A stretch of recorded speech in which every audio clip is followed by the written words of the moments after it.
Hello everyone, welcome back to my channel. Today we have quite a number of topics to go through all over the place, as lately that has been the case. So let me tell you briefly what you will have in this video. I will address an article that I came across yesterday, and that is about 4 US soldiers that are missing in Lithuania. And actually, yesterday there was a question asked by a journalist in the Oval Office while President Trump was signing the executive order about tariffs.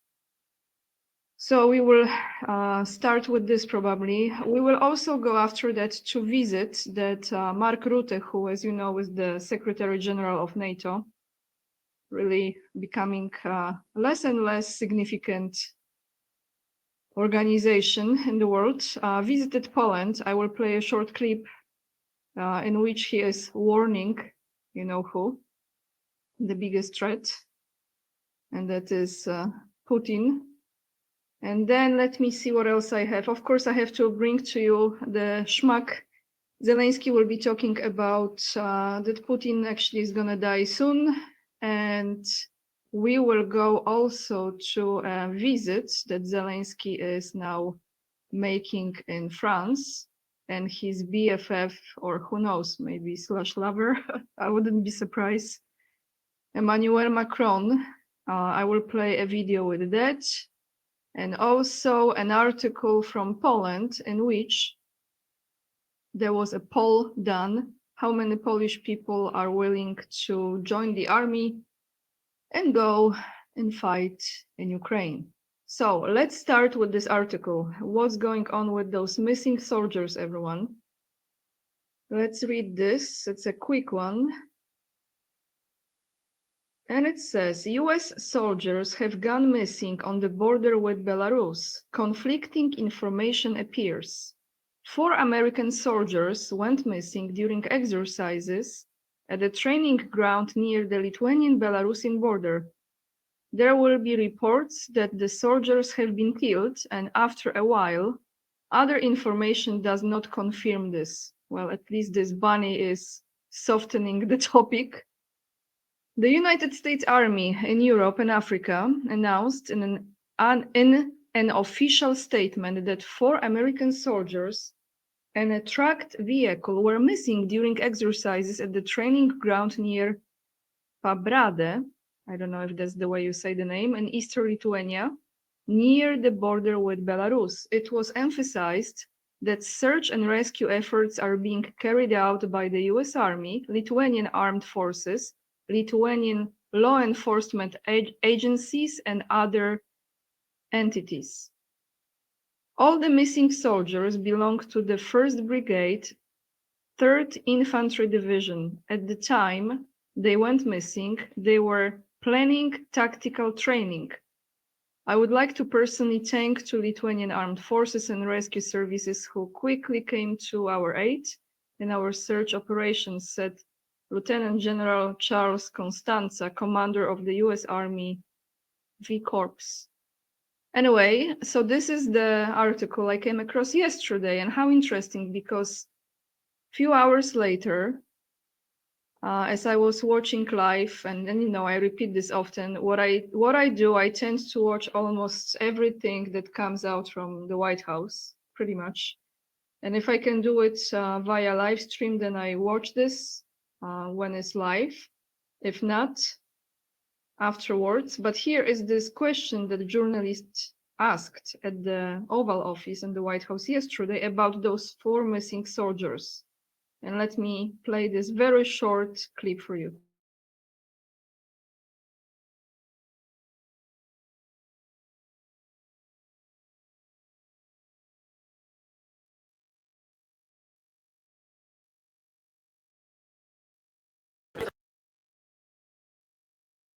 Read about soldiers in Lithuania. You can read about the soldiers in Lithuania who are missing.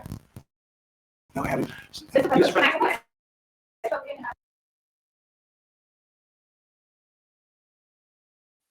So that was all.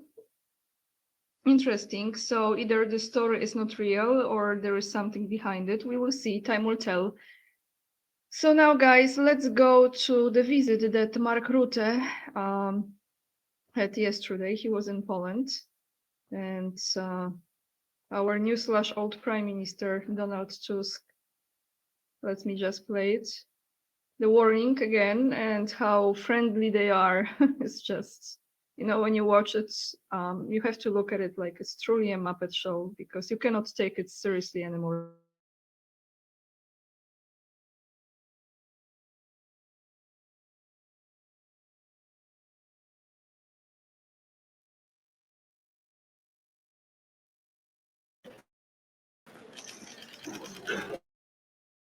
В мире, а также тех, кто продолжает питать иллюзии о возможности.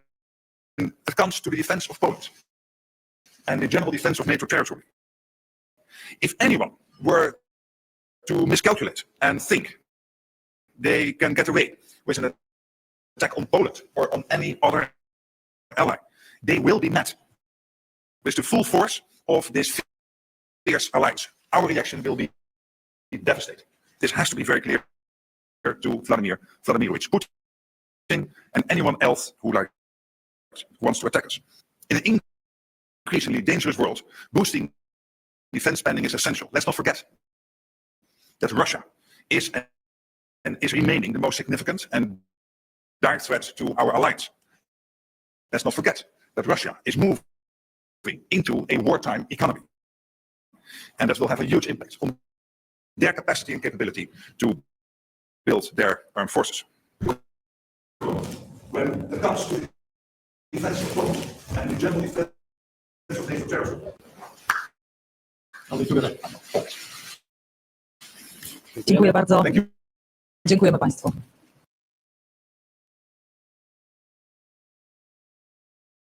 What can you say? OMG or LOL, laughing out loud, always together. Together forever, never apart, right? Oh boy. All right. So we have this. Very interesting. Now, let me take you to Zelensky and the schmuck that makes a statement about how long Putin will be alive. Well, he should be glad that he's still alive, because that could be not the reality in his case a long time ago. But let me play it. And if you see me disappearing for a moment, it's because I have to connect computer to the charger. I forgot to do that. So meanwhile, I will play Zelensky.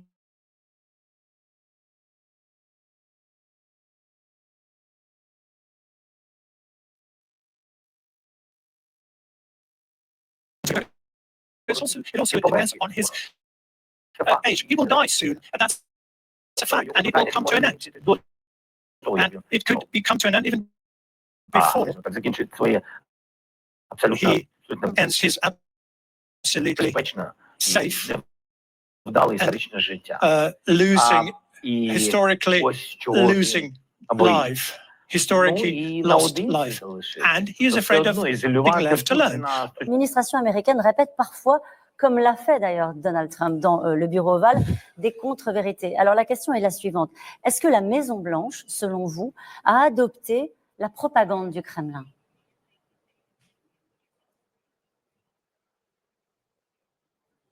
Я вважаю, що Вітков дійсно дуже часто цитує кремлівські наративи. Я з вами погоджуюсь. Я вважаю, що це не наблизить нас до миру.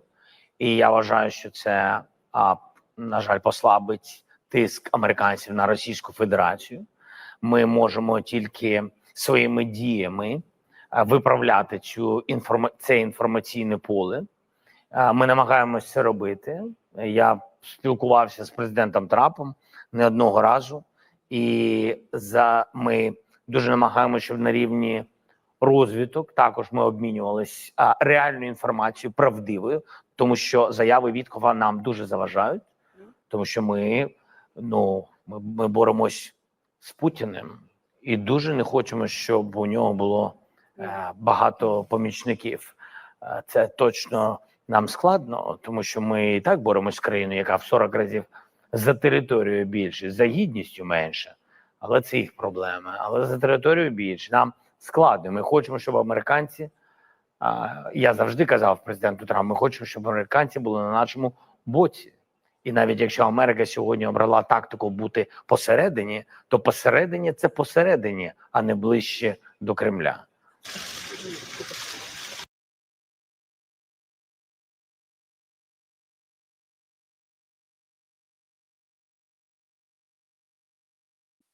Sorry, everyone. I had to go back to nothing like Eiffel Tower and Ukrainian flag colors, right?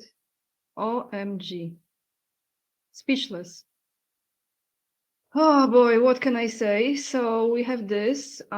Zelensky said Putin is not going to be that much longer alive, and Witkoff is totally Kremlin puppet, and I think he's Israel's puppet, but that's another story. Now let's go to this because I have to remind you, I've played this short clip from Instagram a while ago. And let's not forget, because this is who they are. Here we go. And because of this, a very strong relationship.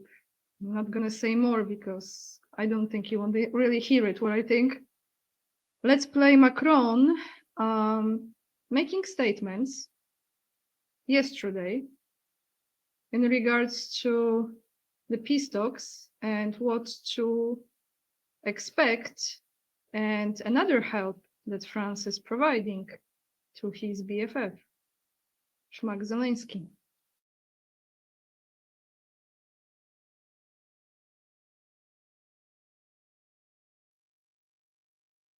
Mr. President, dear Volodymyr, ministers, ambassadors, ladies and gentlemen, it is a pleasure and honor to welcome once again to Paris President Volodymyr Zelensky. Thank you, dear Volodymyr, for being here. And through you, it is to the entire Ukrainian nation that France sends a message of friendship and support, clear and unequivocal. We are and will remain resolutely by Ukraine's side. It is a matter of the European continent's interest and our security. For more than 3 years now, Ukraine has been waging a fight that goes beyond its own borders. It is a fight of freedom against oppression, of law against brutality. We have, in fact, entered a new era, and Russia's aggression is not only a challenge to the global order and world stability, it also directly impacts our security in Europe. For several weeks now, we have been in a decisive phase to bring an end to Russia's war of aggression. I salute here President Trump's initiative, which seeks to achieve as quickly as possible a de-escalation and a cessation of hostilities in a sequence that must help us reach a solid and lasting peace that guarantees Ukraine's security and the stability of our continent. And in recent weeks, we have spoken with you regularly. I thank you, Mr. President, as well as President Donald Trump and many colleagues we will be meeting again tomorrow on this topic. In Jeddah, on March 11th, Ukraine clearly expressed to the United States its agreement to a complete ceasefire and its preconditions for a 30-day duration. Even though it is Ukraine that is the victim of the aggression, we await the same commitment from Russia.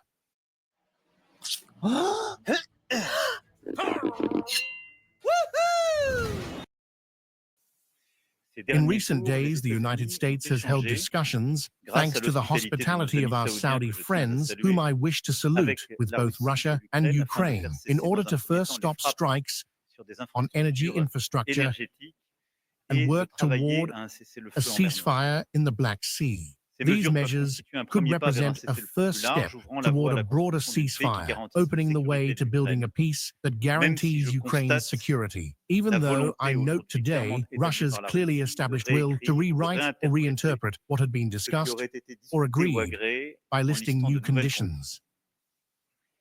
Far from proving that it truly wants peace, Russia continues, day after day, to strike Ukrainian territory intensely, including civilian targets.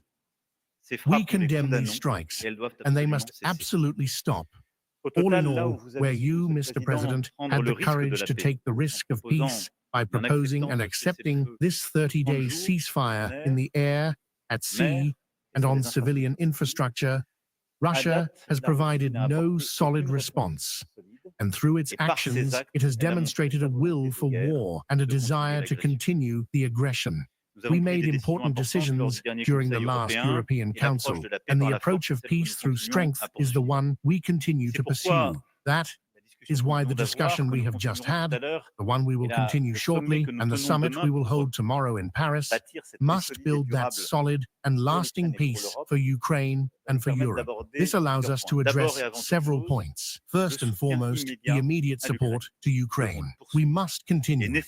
It is necessary to sustain resistance. And today, I was able to announce an additional 2 billion euros in military support from France to Ukraine.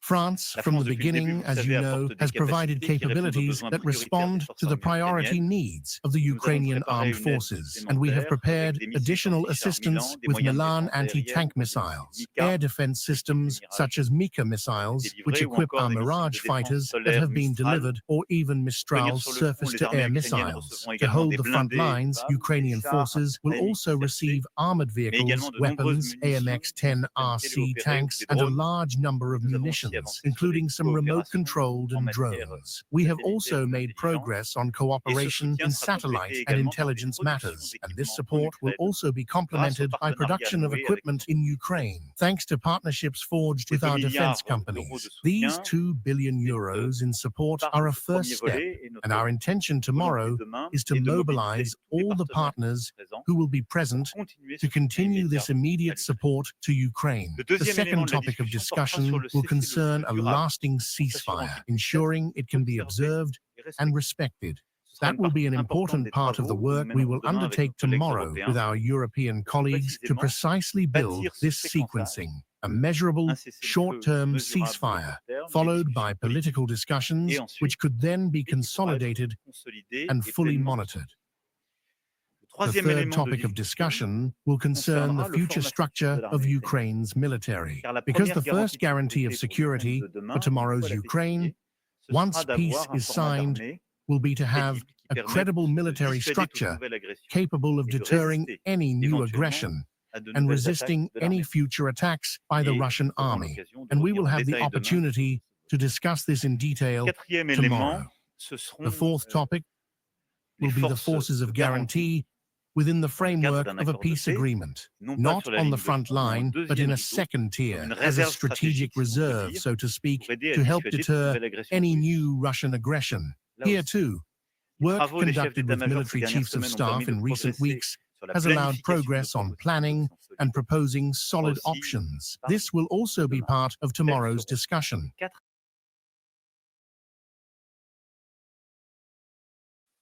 So in a nutshell, what I understand from this, there will be no more Ukraine, in my opinion.